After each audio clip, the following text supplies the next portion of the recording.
Hello again, everybody. Welcome to this week's installment of Lions Pride. Danny Daniels, along with a very familiar face, maybe two familiar faces.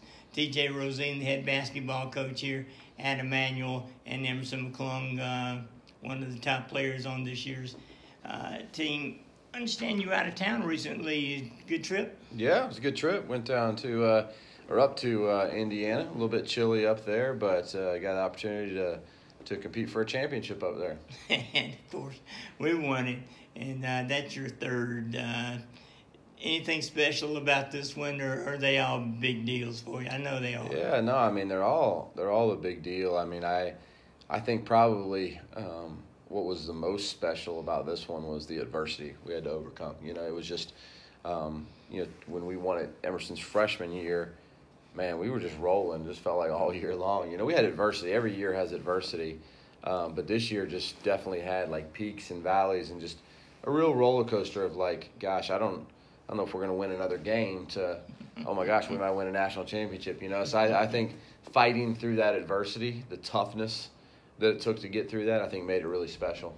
You agree with that, Emerson? Definitely, yes. The lows kind of shaped the season and made us the team that we were. So, yeah, I know sometimes when you come up for your post-game interview, I'm thinking he's going to be in a really good mood. Mm-hmm. But sometimes when you won, you weren't in a particularly good mood. So yeah, that's coach's stuff that I don't understand. Yeah, I mean, I think the biggest thing is like you know your team, right? Like it takes a while to figure out your team, and then you do figure out your team, and you know who they are, and you know what they're about, and you know, I'm really a phrase I use a lot is NATO, not attached to outcome, and I think when you're trying to build a really good team, like it's not necessarily the outcome that always matters. It's how you do what you do, not just what you do, but how you do what you do. And so I think sometimes when I come up there frustrated, there's times when we could do better. And there's also times when we lost when I felt like, you know what, the ball wouldn't fall, but we did what we needed to do. And so there's losses that I'm much more frustrated at than other losses. And I feel the same way about wins, just more attached to the process of becoming a championship team. Emerson, your second national championship. Can you differentiate between the first one and this one? Could you feel any difference? I will say the second one's a little bit sweeter, just because the first one I did play a role, but the second one I played a larger role. So, okay. This one just means, I mean, they both mean a lot to me, but this one is a little bit sweeter in my mind. Tell me about your background. Where'd you go to school? High school? I went to Cambridge High School in Alpharetta, Georgia. I played 3 years there. I played a year at Milton High School and then transferred, and then I came to Emmanuel. What brought you to Emmanuel? What about this program do you really like? I like the coach. I like the team. I actually came on a visit and saw a game, and Zach Vest, a previous player, dove on the floor. The entire bench cleared out and went over there and picked him up, and the ref had to like calm him down. And I like that. I wanted to be a part of that. That's good.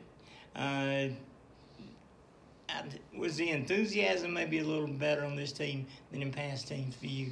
Yeah, I think that the enthusiasm was a process. You know, I think that, we had a lot of guys on this team, and everybody was searching for their role and their footing. And, it's like every year, you start out and everybody wants to play 40 minutes, and it just doesn't happen that way.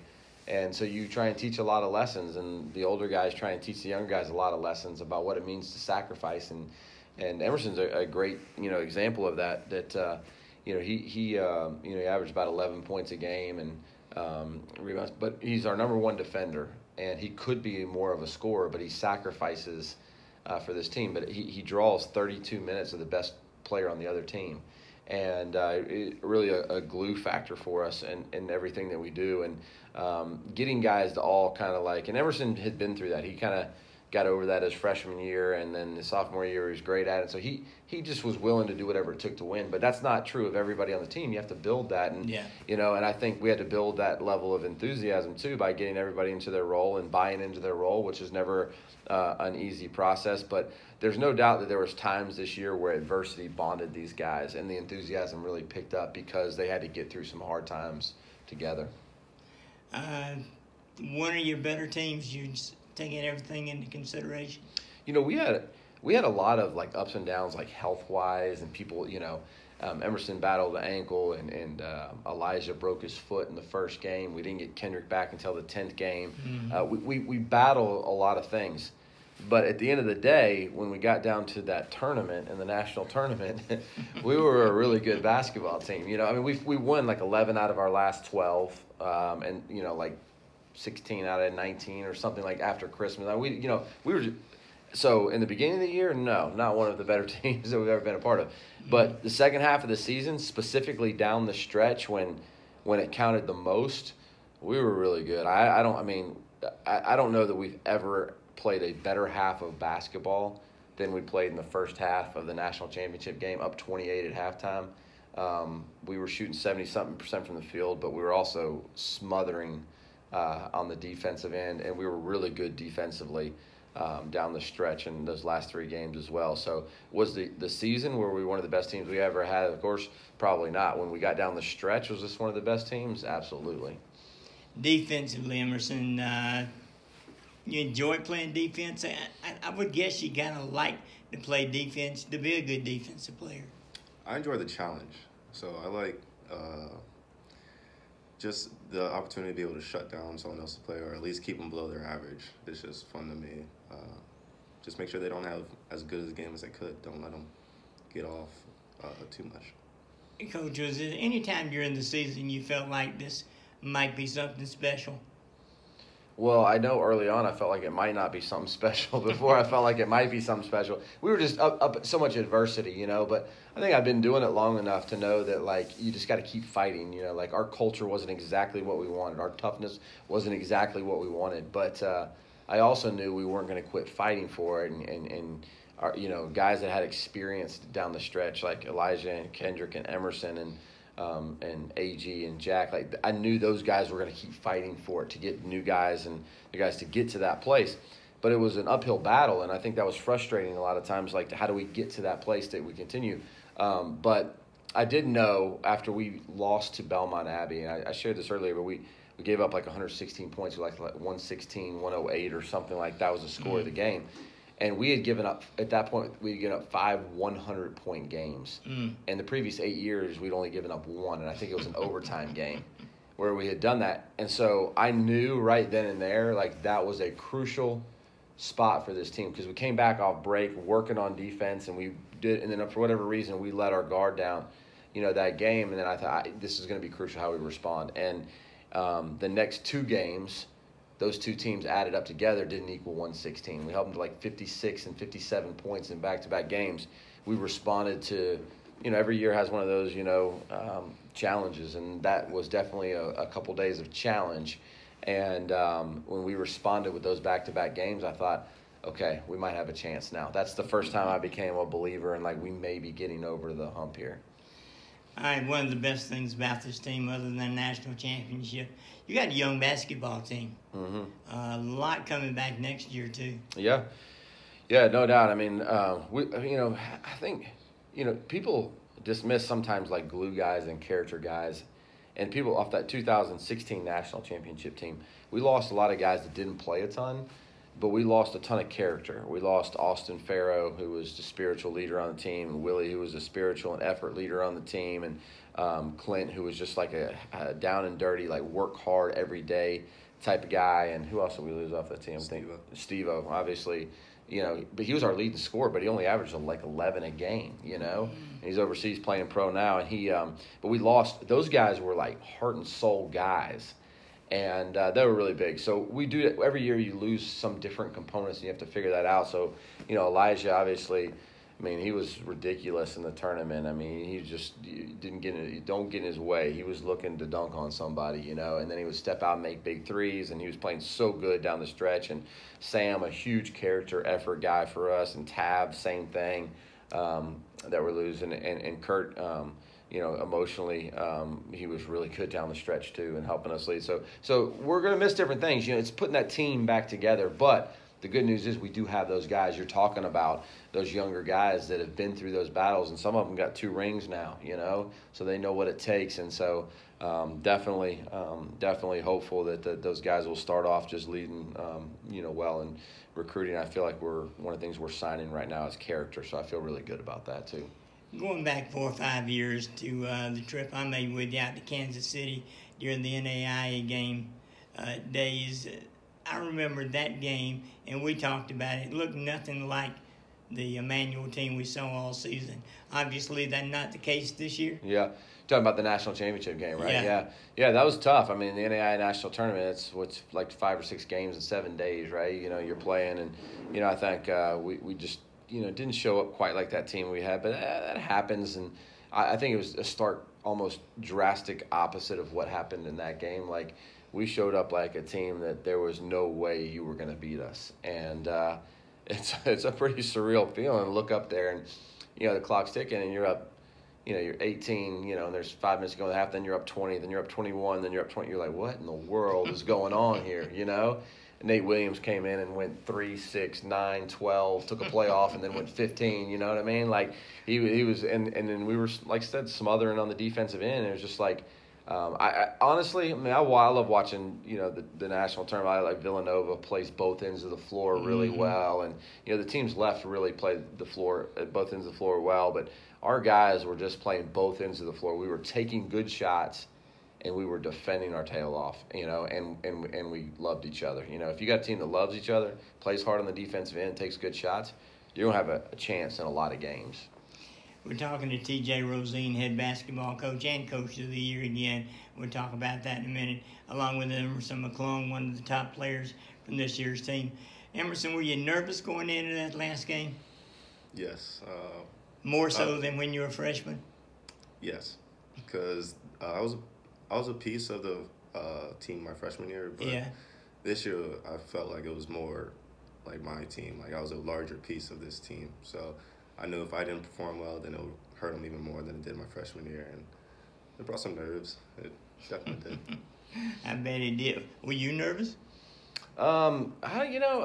Yeah, I think I tell our guys all the time, first of all, like, it's a gift to be nervous. You know what I mean? Like, if he wasn't playing and I wasn't coaching, we wouldn't have these opportunities to be nervous, So I'm thankful we had the opportunity to be nervous. But, yeah, I definitely was nervous. And a lot of my nerves comes from just wanting them to do well. And specifically, I probably a little bit more nervous. Like, my dad's been in the hospital for 30 days, and, he's fighting for his life. And he loves these guys. And I really just wanted to be able to go back to him and say, hey, Dad, we did it, like, more than I've ever wanted to be able to do that. Yeah. And so I was nervous from that standpoint, that I wanted to be able to go back and tell him that. That put a little bit of undue pressure on me, but, brought some nerves too. And that leads into my next question anyway. Quite a coaching pedigree. How much of your coaching resembles that of your dad? Specifically, what resembles that of my dad. I've had good mentors, in my life, but specifically, like, my dad, people ask him all the time, do you miss coaching? And he says, I really miss the kids, and he was about the young people. And whether that means loving them or teaching them the lessons that they need to be the men they need to be, like, whatever that was, he was just a phenomenal example to me of why you get into coaching and why you do coaching. And I push these guys really hard. I challenge these guys really hard, but I also try and love them as well. And that's who he was. Like, he just cared about his players. And I think that more than anything, what I took from him is I wanted to love my players, but I wanted to impact their lives. And so I take a ton of that from him, obviously. Emmanuel being a Christian college, do you take maybe building character maybe even a little more important than a public school coach, do you think? Everybody talks about building character.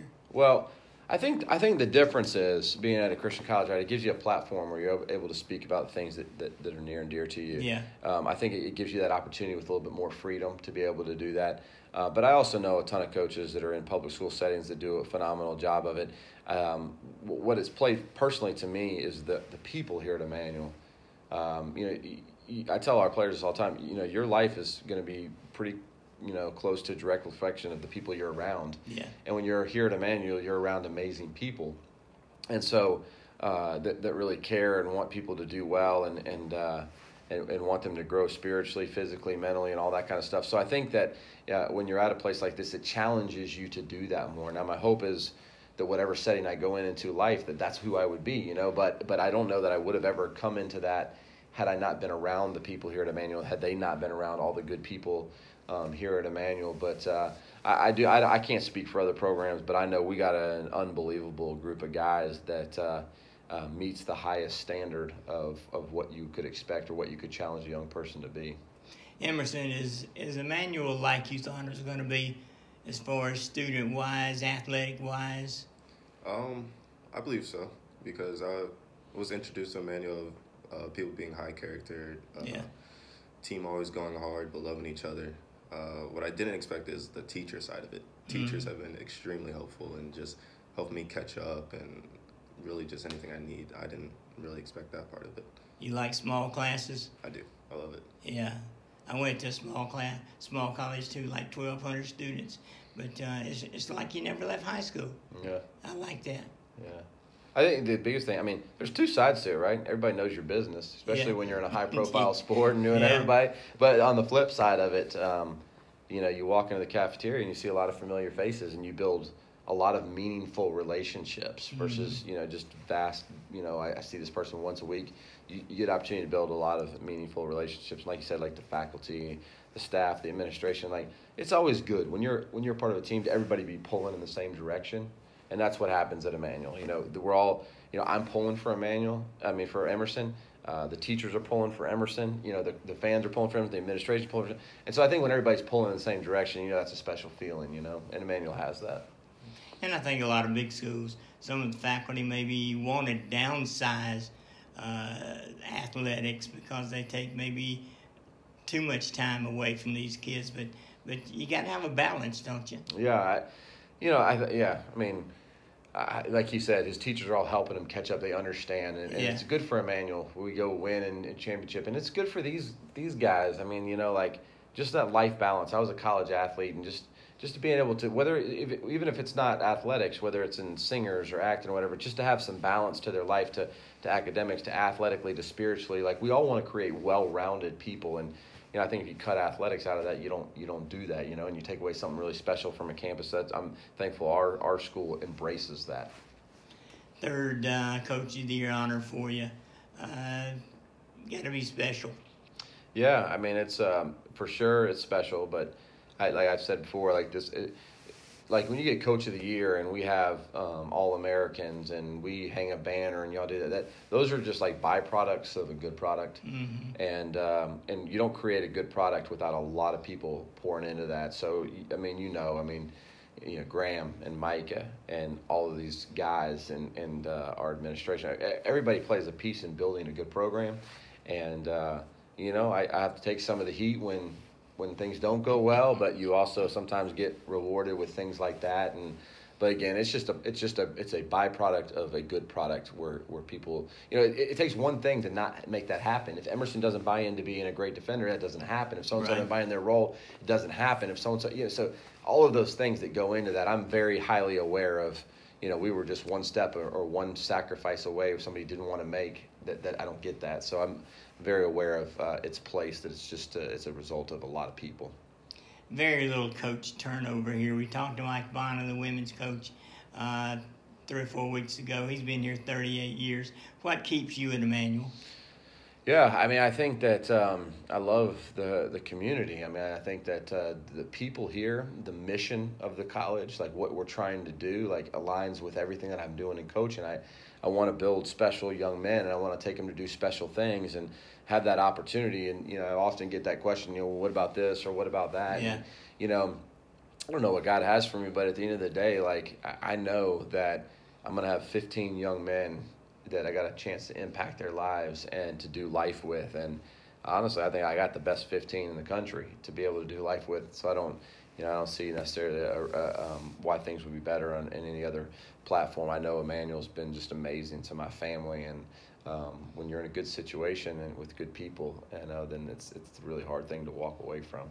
Speaking of family, you got one more addition coming. Aaron, ready to present you with another son. Yeah, that's going to be number 4. So we were done at 3, but now we're done at 4. So we'll see happens. It's a whole other story. There's probably a class on that at Emmanuel that all of our young people take. But we're just learning what causes babies, and we're definitely having a 4th, and we're excited. Really, really excited. And that's what, like, being in a community like Emmanuel that makes it so special is, you know, like.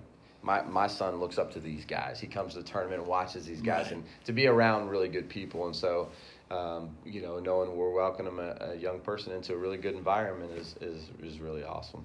I know something we should probably ask Aaron, but coaches' wives, they got to be something special too. Nobody realizes how much understanding goes into being a coach's wife. Yeah, I think that's probably an understatement of the year. I mean, people you have no clue because you know what, if you're going to be a good coach and you're going to do it for the right reasons, you essentially adopt 15 new children. You know what I mean? Like, if you're really going to have the time to care about their issues and to have these conversations and to grow through things, you sacrifice a lot to make that happen. And so, I mean, it's like going home to your wife and saying, hey, would you like to adopt 15 teenagers, you know, for the rest of your life? That's a tough question, right? You know, and then you're on the road and you're traveling, you're doing all the things that you need to make it happen. And, you know I encourage my assistants, and I do everything I can to balance, you know, that work. But at the end of the day, you have to have somebody that's really understanding, and that's somebody that really supports you. You know, she's done that for me for forever, and couldn't repay her for that, to let me live my dream of coaching. And for her to sacrifice the things that she sacrificed and the way that she supports, she's unbelievable. Look ahead a little bit. Are you going to be in Conference Carolinas full time next year? Yeah, I think so. In June, we get the final wrap up on all that. But you know, I think that's probably our next goal. Is we've been knocking on the door of top 3 every year of winning that conference. I think we want to win the Conference Carolinas next year. But that's no easy task. There's 10 really good teams in there, and it kind of goes.